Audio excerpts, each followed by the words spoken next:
Hello बच्चों, मैं सत्यम sir आप सभी का स्वागत करता हूँ आपके अपने प्यारे फिजिक्स ज्ञान मुकेश नायक चैनल पर। तो चलो, लास्ट लेक्चर में हम लोगों ने बहुत ही इंटरेस्टिंग सा और प्यारा सा ऐसे मोशन इन प्लेन नाम का चैप्टर स्टार्ट किया था, जिसमें हम लोग जस्ट बेसिक कॉन्सेप्ट्स ही पढ़ रहे थे। बेसिक कॉन्सेप्ट्स में हमने पहले तो देख लिया था कि मोशन में क्या क्या होता है, uniform motion, non uniform motion देखा। फिर हमने डिस्टेंस और डिस्प्लेसमेंट का डिफरेंस देखा था अच्छे से। एंड देन हम लोग कुछ इंपॉर्टेंट टर्म्स पर आए थे और इम्पॉर्टेंट टर्म्स में हमने फिर वही चीज़ डिस्टेंस और डिस्प्लेसमेंट के बारे में बात की थी। तो आगे हमें अभी डिस्कस करना है एवरेज वाली चीज़ों पर, ठीक है। ये हमने लास्ट लेक्चर में डिस्कशन किया हुआ है, कुछ एग्जाम्पल भी लिए थे मैंने आपको समझने के लिए, ठीक है। ये एग्जाम्पल तो याद ही होगा आप लोगों को। चलो देन नेक्स्ट अभी हम लोग आने वाले हैं रेक्टिलिनियर मोशन में एवरेज वेलोसिटी पर। लेकिन मेरा ये कहना कि एवरेज वेलोसिटी पर आने से पहले आपको स्पीड और वेलोसिटी का डिफरेंस क्लियर होना चाहिए, क्योंकि अगर वो डिफरेंस क्लियर है तो आपको एवरेज वाली चीज़ें समझ में आएगी, ठीक है। तो पहले हम लोग देख लेते हैं स्पीड और वेलोसिटी के बीच का डिफरेंस, ठीक है। डिफरेंस मतलब हम लोग टर्म्स ही देख रहे हैं। सबसे पहले तो याद रखिएगा कि स्पीड मतलब जो है ना, स्पीड मतलब हमारा एक स्केलर क्वांटिटी होता है और वेलोसिटी मतलब हमारा एक वेक्टर क्वांटिटी होता है। याद रखना, v for vector, v for velocity, s for scalar, s for speed, ठीक है। देन स्पीड का फॉर्मूला आप 8th से देखते आ रहे हो। स्पीड का यूनिट क्या होता है बेटा? स्पीड का यूनिट होता है, SI यूनिट की बात करें तो मीटर पर सेकेंड, और वेलोसिटी का भी मीटर पर सेकेंड। तो सर डिफरेंस क्या है? ध्यान देना, मीटर पर सेकेंड मतलब उसको डिकोड करो यूनिट को। स्पीड ये बताता है कि आप 1 मीटर में कितने सेकेंड में, मतलब 1 सेकेंड में कितना मीटर चले पर सेकेंड। मतलब मान लो आप चले 20 मीटर 2 सेकेंड में, तो 20/2 मतलब आप चले 10 मीटर। 1 सेकेंड में कितना चले फिर? 10 मीटर। तो वैसा ही स्पीड का फॉर्मूला होता है, speed is equals to distance upon time. अभी जहां पर डिस्टेंस आता है वो स्केलर चीज होता है, और हमें अगर वेक्टर चीज चाहिए, वेक्टर वेलोसिटी क्या है? वेक्टर है। तो डिस्टेंस की जगह हम लोग क्या यूज करते हैं? Simply displacement. तो यहाँ पे ये हो जाता है डिस्प्लेसमेंट अपॉन टाइम। टाइम तो कोई नहीं, टाइम तो स्केलर चीज है, लेकिन डिस्प्लेसमेंट तो वेक्टर चीज है। वेक्टर चीज है मतलब वेक्टर क्वांटिटी है भाई, चीज मतलब खाने वाला चीज नहीं, ठीक है। देखो, स्पीड मतलब डिस्टेंस अपॉन टाइम सब लोगों को पता है, उसका यूनिट आपको पता है मीटर पर सेकेंड। अच्छा, और भी यूनिट्स होते हैं, ये तो SI यूनिट की बात की थी हमने। किलोमीटर पर आर भी उसका यूनिट हो सकता है, किलोमीटर पर मिनट, ऐसे बहुत सारे यूनिट्स हो सकते हैं, ठीक है। और जितने यूनिट्स आपको बोल रहा हूँ, बता रहा हूँ याद से, कि स्पीड के जितने यूनिट्स हो सकते हैं उतने ही यूनिट्स बेटा वेलोसिटी के भी हो सकते हैं। हाँ, क्योंकि सेम क्वांटिटीज है, बस एक स्केलर एक वेक्टर है। स्केलर में स्पीड में डिस्टेंस आता है और वेलोसिटी में डिस्प्लेसमेंट आता है। अभी डिस्टेंस और डिस्प्लेसमेंट तो क्लियर है, तो ये चीज क्लियर हो गया। देन एवरेज क्या चीज होता है? एवरेज अगर कैसे निकालना होता है, एवरेज का एकदम बेसिक से अगर आपको बताऊं ना मैं, तो मान लो कि अगर 5 स्टूडेंट है, 5 स्टूडेंट ने एग्जाम दिया है कोई, तो आउट ऑफ 100 मार्क्स वाला, और उनको 5 लोगों को अलग अलग मार्क्स आए। मतलब मान लो एक को आया 70 मार्क, एक को आया 60 मार्क, एक को आया 80, एक को आया 90 मार्क्स, और एक को फिर 80 आ गया। ऐसे 5 स्टूडेंट्स के मार्क आए, और आपको अगर पूछा गया कि एवरेज कितना है उनके मार्क्स का बताओ, तो कैसे फाइंड करेंगे हम लोग एवरेज? सिंपल, एवरेज फाइंड करने के लिए हम लोग चीज़ों को ऐड कर देते हैं, और चीज़ों को ऐड करने के बाद हम लोग डिवाइड करते हैं जितने नंबर ऑफ चीज़ें हैं उतने से। तो ये हो गया 3 + 2 5। तो इन्हें हम लोग सॉल्व किया जा सकता है, और ये जो सॉल्व करोगे वो आपका एवरेज रहेगा। Calculation is not the part, हमें बस कॉन्सेप्ट समझना है अभी। तो कैलकुलेशन तो हम लोग क्वेश्चंस वगैरह में देख ही लेते हैं। तो चलो, ये क्लियर हो गया होगा आप लोगों को। देन आगे बढ़ते हैं। अभी हम लोग स्पीड वेलोसिटी का डिस्कशन होने पर हम लोग बढ़ते हैं एवरेज वेलोसिटी की तरफ, ठीक है। किस पे बढ़े हम लोग? एवरेज वेलोसिटी की तरफ बढ़े हम लोग। अभी एवरेज वेलोसिटी और एवरेज स्पीड, तो पहले मैं एवरेज स्पीड पर जाना चाहूंगा, ठीक है, फिर वेलोसिटी पे जाते। भले ही बुक में पहले दिया है, हम लोग चेंज कर सकते हैं sequence according to our convenience. आपको समझना बहुत जरूरी होता है, ठीक है। तो एवरेज स्पीड, सबसे पहले तो ध्यान देना, स्पीड मतलब क्या होता था? ये स्पीड मतलब होता था distance upon time, distance upon time होता था। लेकिन यहां पर अभी देखिएगा, हमारे पास एवरेज स्पीड है, ठीक है। डेफिनेशन बाद में देखते हैं। एवरेज स्पीड है ना, तो एवरेज में क्या करते हो आप? सारी चीजें ऐड कर देते हो, बराबर। तो डिस्टेंस को भी ऐड करेंगे तो ये हो जाएगा टोटल डिस्टेंस, और ये हो जाएगा टोटल टाइम। तो याद रखना एवरेज स्पीड मतलब क्या होता है, total distance divided by total time. ये हो गया आपका किसका फॉर्मूला, ये हुआ आपका सिंपल एवरेज स्पीड का फॉर्मूला। ऐसे ही मैं फिर से डेफिनेशन पे आऊंगा, ऐसे ही हमारे पास एक टर्म है एवरेज वेलोसिटी। ऐसे ही एक टर्म क्या है हमारे पास, एवरेज वेलोसिटी। अभी जैसे ही जहां पर स्पीड में क्या आता था, डिस्टेंस, वैसे ही वेलोसिटी में क्या आना चाहिए, आपको क्या लगता है सर? ऑब्वियसली वेलोसिटी में डिस्प्लेसमेंट आना चाहिए। तो ये हो जाएगा total displacement divided by total time. ये हो गया आपका एवरेज वेलोसिटी। तो सबसे इंपॉर्टेंट फॉर्मूला होता है, डेफिनेशन तो आपको कॉन्सेप्ट एक्सप्लेन करने के लिए होता है, बट क्वेश्चन आपको डेफिनेशन पे नहीं आएगा। कुछ आप 7th या 9th स्टैंडर्ड में तो नहीं हो कि वो पूछ लेगा what is mean by average speed and what is mean by average velocity, ऐसा तो नहीं आना है भाई। न्यूमेरिकल आएंगे, एवरेज स्पीड फाइंड करो, एवरेज वेलोसिटी फाइंड करने पे। Average velocity, this is defined as the displacement of the object during the time interval over which average velocity being calculated divided by that time interval. समझा कुछ? पता है घंटा कुछ समझ में नहीं आया आपको, ठीक है, इसीलिए पहले कॉन्सेप्ट एक्सप्लेन किया, फॉर्मूला बता दिया। क्वेश्चन पे जाएंगे तो और मजा आ जाएगा आपको। बस आपको याद रखना है कि डिस्टेंस और डिस्प्लेसमेंट में क्या डिफरेंस है बेसिकली। वो डिफरेंस अगर आपको क्लियर रहेगा तो आपको बिल्कुल प्रॉब्लम नहीं आएगा।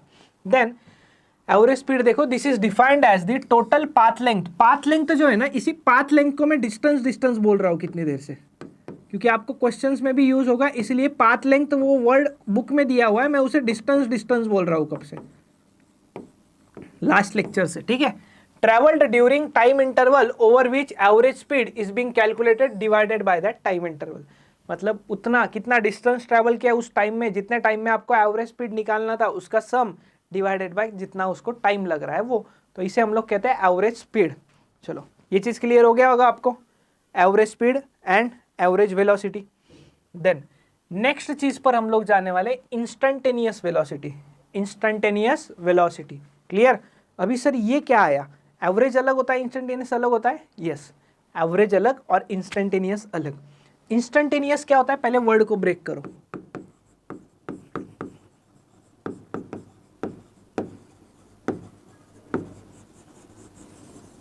हमारे पास वर्ड है इंस्टेंटेनियस, तो इसे ब्रेक अगर किया जाए ना तो ये ब्रेक हो जाएगा। इंस्टेंट एक वर्ड आता है, ठीक है, एक वर्ड क्या आता है, इंस्टेंट, करेक्ट। इंस्टेंट मतलब क्या, एट पर्टिकुलर टाइम, तुरंत।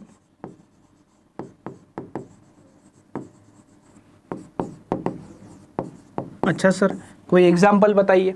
अच्छा बताता हूँ, चलो मान लो ये आपका एक पाथ था, यहाँ से आप पैदल चल रहे थे, ठीक है, आप जा रहे थे इस डायरेक्शन में। अभी आप जैसे ही इस डायरेक्शन में ट्रैवल कर रहे थे, इस डायरेक्शन में ट्रैवल करते करते आपका बीच में स्पीड बहुत कम ज़्यादा हो गया, ठीक है। मतलब आप पहले कभी धीरे चल रहे थे, कभी तेज चल रहे थे। हुआ मैंने अलग अलग पॉइंट्स पर आपकी मार्किंग पूछी, यहाँ पे मान लो आप 1 सेकेंड में आप यहाँ पर पहुँचे हो, 2 सेकेंड में आप वहाँ पर पहुँचे हो, 3 सेकेंड में आप कहीं इधर पहुँचे हो, 4 सेकेंड में कहीं इधर पहुँचे हो। अगर मैं आपको पर्टिकुलरली पूछूं at T is equals to 2 second, मतलब जब आप चलना स्टार्ट किए उसके 2 सेकेंड बाद आपका स्पीड कितना था, तो मैं इस पॉइंट पर स्पीड पूछ रहा हूं ना। एट ए पर्टिकुलर टाइम मतलब कोई भी एक पॉइंट पर स्पीड पूछा जा रहा है, कोई भी एक पॉइंट पर आपको वैल्यू पूछा जा रहा है, उसे हम लोग क्या कहते हैं, इंस्टेंटेनियस। ये कोई ऐसा नहीं है इंस्टेंटेनियस मतलब इंस्टाग्राम पर कितने स्पीड से आप रील स्क्रॉल कर रहे हो उसे हम लोग कहेंगे इंस्टेंटेनियस स्पीड, ऐसा नहीं भाई। और ध्यान रखना वेलोसिटी आता है ना, तो वेलोसिटी और स्पीड जब भी आएगा तो बहुत ज़्यादा डिफरेंस क्रिएट नहीं करना है। इंस्टेंटेनियस में सेम होता है दोनों भी, एवरेज में सेम नहीं होता है, ठीक से लिख लो लगा तो नोटबुक में कि एवरेज वेलोसिटी और स्पीड अलग अलग हो सकते हैं, बट इंस्टेंटेनियस वेलोसिटी और इंस्टेंटेनियस स्पीड का मैग्नीट्यूड सेम होता है, लिख लेना, ठीक है। देखो अभी आपने लिमिट वगैरह देखा होगा, क्वेश्चन आपको मतलब बुक में आपको लिमिट टेंड्स टू भी दिख रहा होगा। देखो लिमिट मतलब क्या होता है, मैथ्स में एक चैप्टर होता है, तो मैं यहाँ पे लिख सकता हूँ limit delta T tends to 0। इसका मतलब क्या होता है पता है क्या, limit delta T tends to 0 का इसका मतलब होता है टी का वैल्यू 0 नहीं है, टेंड्स टू 0 मतलब 0 के करीब करीब है। क्या, टेंड्स टू 0 नहीं है, 0 के करीब करीब है, ये उसका सिंपल सा मतलब होता है, ठीक है। ये चीज़ क्लियर हो गया होगा। अभी इंस्टेंटेनियस वेलोसिटी अगर निकालना था, मुझे बताओ यहाँ पर आप इधर चल रहे थे ना, इधर चल रहे थे मतलब पॉजिटिव। मैंने साइन कन्वेंशन के बारे में बात की थी, फिर एक बार बात कर देता हूँ यहाँ पे साइन कन्वेंशन के बारे में, इधर थोड़ी सी जगह है इसलिए।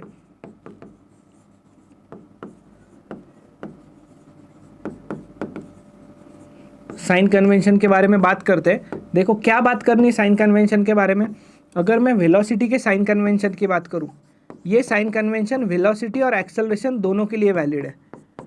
और सर डिस्प्लेसमेंट के बारे में बता दीजिए। डिस्प्लेसमेंट के बारे में कुछ नहीं बेटा, डिस्प्लेसमेंट अगर ऊपर जा रहे हो तो प्लस, राइट में जा रहे हो तो भी प्लस, नीचे जा रहे हो तो माइनस लेंगे, लेफ्ट में जा रहे हो तो भी माइनस लेंगे। बट कहाँ से, जिस पॉइंट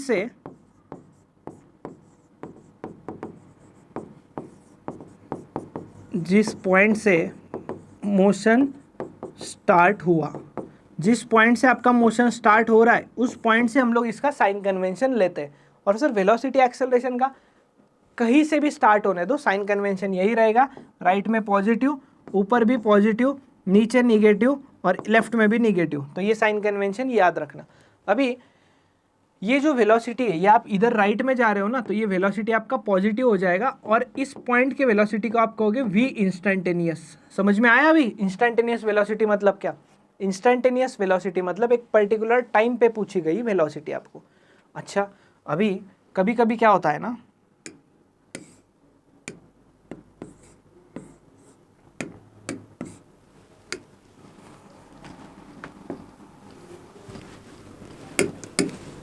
कभी कभी क्या हो जाता है, sometimes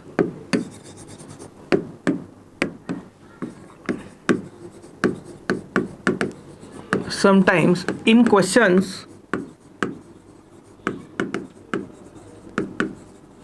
velocity of a particle is given as a function of time.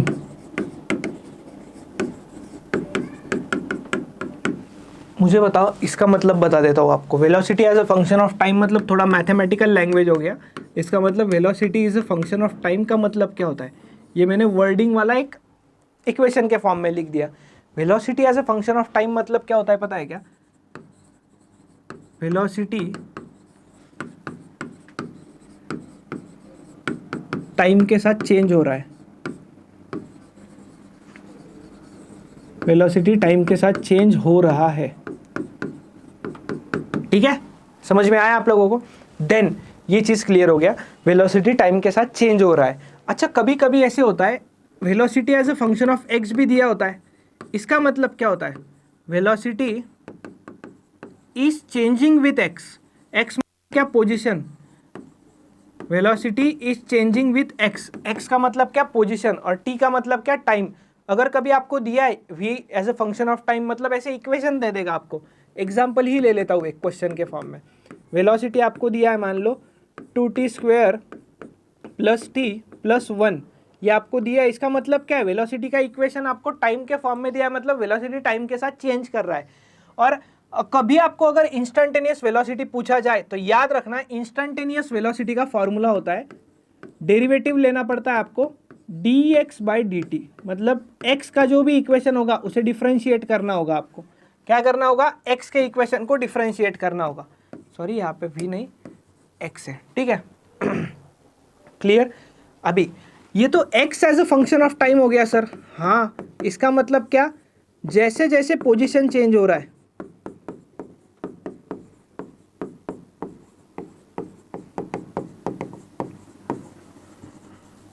जैसे जैसे पोजीशन चेंज हो रहा है वैसे, सॉरी गड़बड़ हो गया। सिंपल वर्ड्स में लिख सकते हैं इसे, सॉरी गाइस, इसे लिख सकते हैं पोजीशन इज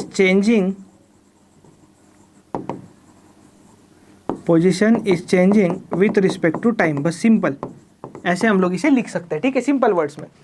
अच्छा, और वेलोसिटी क्या होता है? डिस्प्लेसमेंट अपॉन टाइम होता है ना। तो अगर इंस्टेंटेनियस कभी पूछ लिया जाए, इंस्टेंटेनियस कैसे समझ में आता है आपको? क्वेश्चन में देता है find velocity at T is equals to something 2 seconds, या आपको बोला जाता है find velocity at T is equals to 4 seconds.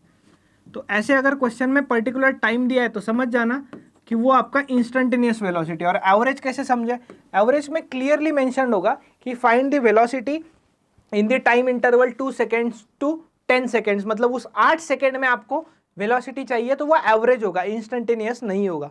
ठीक है, चलो अभी x का इक्वेशन दिया है, v क्या है हो जाएगा, v होता है dx बाई dt। तो भाई मुझे बताओ d बाई dt वैसे ही रहेगा, x मतलब क्या है 2t square plus T plus 1।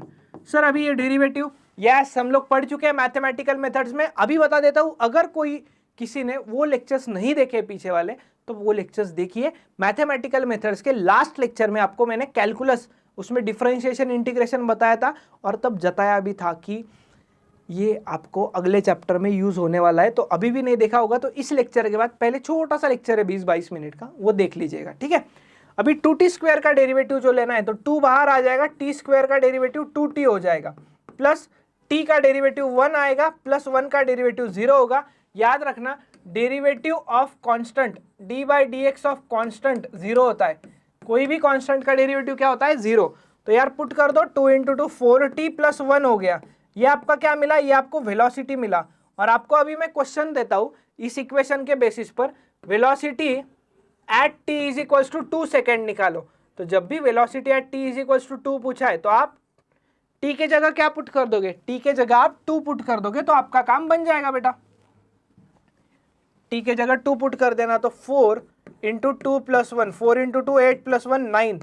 इसका मतलब उस टाइम पर 2 सेकेंड वाले टाइम पर वेलोसिटी था 9 मीटर पर सेकेंड।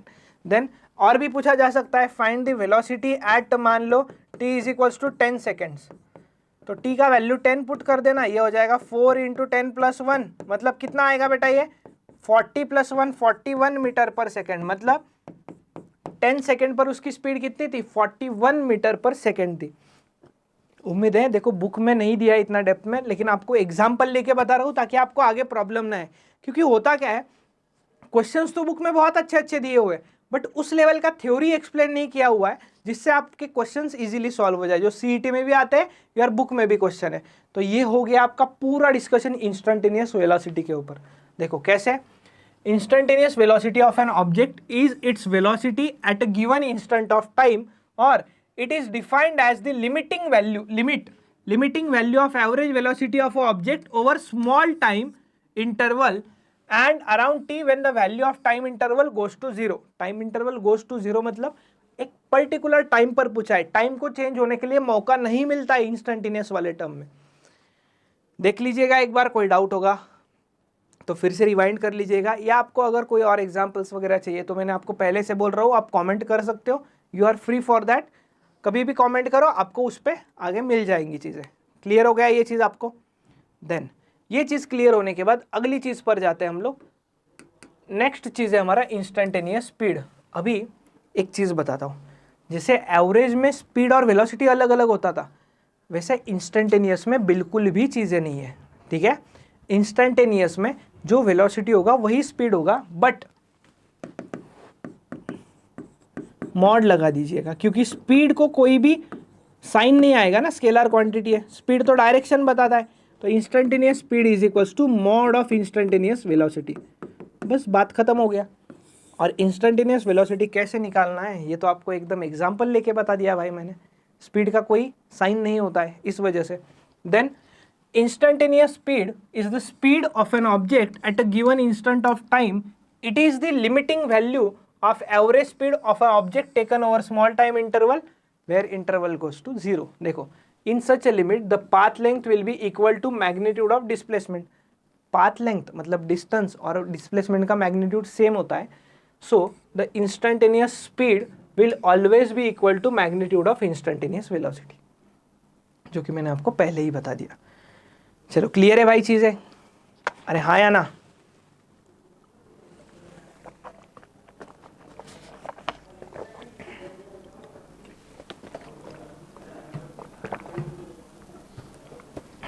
चलिए बड़े आगे, तो बढ़ते आगे। एक क्वेश्चन दिया है टेक्स्ट बुक में, वो क्वेश्चन को हम लोग सॉल्व करते हैं। क्वेश्चन बढ़िया है आपका, कॉन्सेप्ट क्लियर हो जाएगा डिस्टेंस और डिस्प्लेसमेंट के बीच का। देखिए, a person walks from point P to point Q along a straight road in 10 minutes, ठीक है। देन एक P पॉइंट है मान लो यहाँ पर, और इधर एक Q पॉइंट तक स्ट्रेट रोड पे चल रहा है वो, ठीक है। कितने टाइम के लिए चला वो? 10 मिनट्स के लिए चला, ओके, ठीक है। Then turns back and returns to point R which is midway between P and Q। यहाँ पर एक मिड पॉइंट है इन दोनों के बीच का R, तो वो गया तो ऐसा सीधा गया, ऐसे सीधा, बट टर्न बैक होके फिर R पे आ गया, ठीक है। ऐसे चल रहा है वो इधर से, और इधर से टर्न लेके वो आ गया, पलटी मारा उसने यहाँ से। आफ्टर फर्दर 4 मिनट्स, मतलब 10 मिनट्स ऐसे लगे, और यहाँ से इधर चलने में उसे कितना टाइम लगा? 4 मिनट्स लगे। कैसे पता सर? क्वेश्चन में दिया है ना बेटा। Then if PQ is 1 kilometre, अच्छा डिस्टेंस भी दे रखा है भाई, बढ़िया है। PQ कितना है? 1 किलोमीटर। भाई PQ 1 किलोमीटर है तो QR आधा हो जाएगा ना, QR आधा हो गया ना, 0.5 किलोमीटर, मिडवे बोला है ना उसने। Then if find the average speed and velocity of a person in going from P to R। दो चीजें फाइंड करनी है। पहला आपको फाइंड करना है एवरेज स्पीड,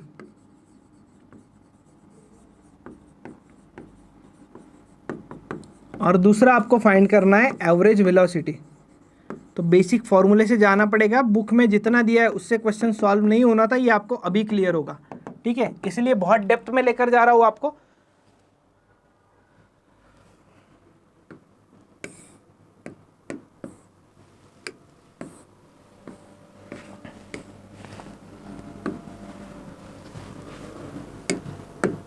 पहला चीज हम लोग फाइंड करेंगे एवरेज स्पीड।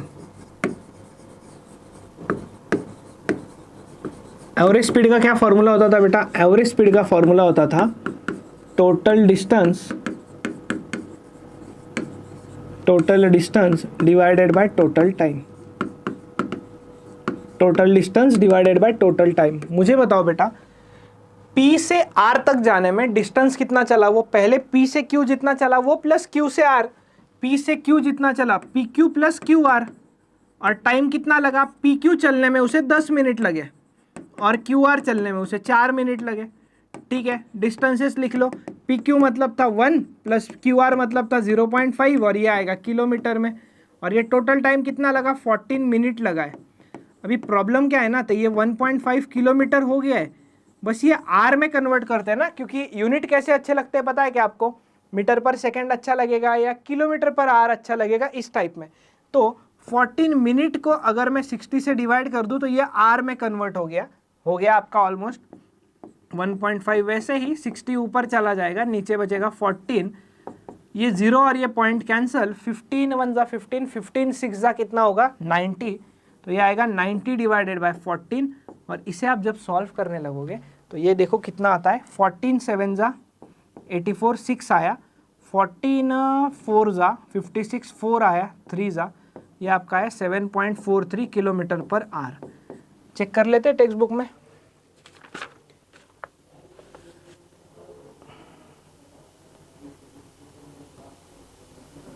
कुछ गड़बड़ हुआ है क्या भाई? यस सॉरी गाइस, 6 पॉइंट आएगा ना, 14 6 जा 84 होता है।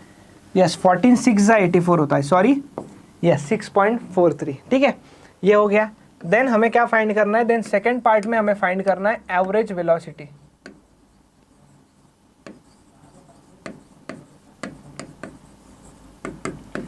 एवरेज वेलोसिटी क्या होता है? Total displacement upon total time. भाई मुझे बताओ, टोटल डिस्प्लेसमेंट मतलब सिर्फ PR आएगा, और टोटल टाइम तो पूरा आएगा, 10 + 4 मिनट आएगा, क्योंकि डिस्प्लेसमेंट में शॉर्टेस्ट पाथ देखा जाता है, एक्चुअल डिस्टेंस नहीं देखा जाता। PR कितना है? PR है 0.5, और ये कितना हुआ? ये 14/60 R हो गया। हाँ सर, तो ये 60 फिर ऊपर भेज दो, इंटू 0.5 डिवाइडेड बाय 14, फिर ये 0 और पॉइंट कैंसल, 6 5 जा 30 डिवाइडेड बाय 14। तो भाई एवरेज वेलोसिटी कितना आया? एवरेज वेलोसिटी कितना आया? अभी 14 का टेबल गलत नहीं करेंगे, 14 2 जा 28 पॉइंट आया, फिर 2 आया, 21 जा 6 आया, 4 जा तो ये आपका आया 2.14 किलोमीटर पर आवर। कितना आया?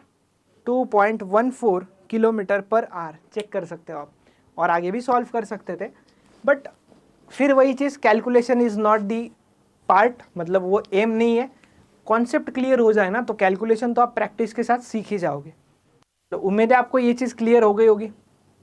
कोई डाउट है भाई इसमें?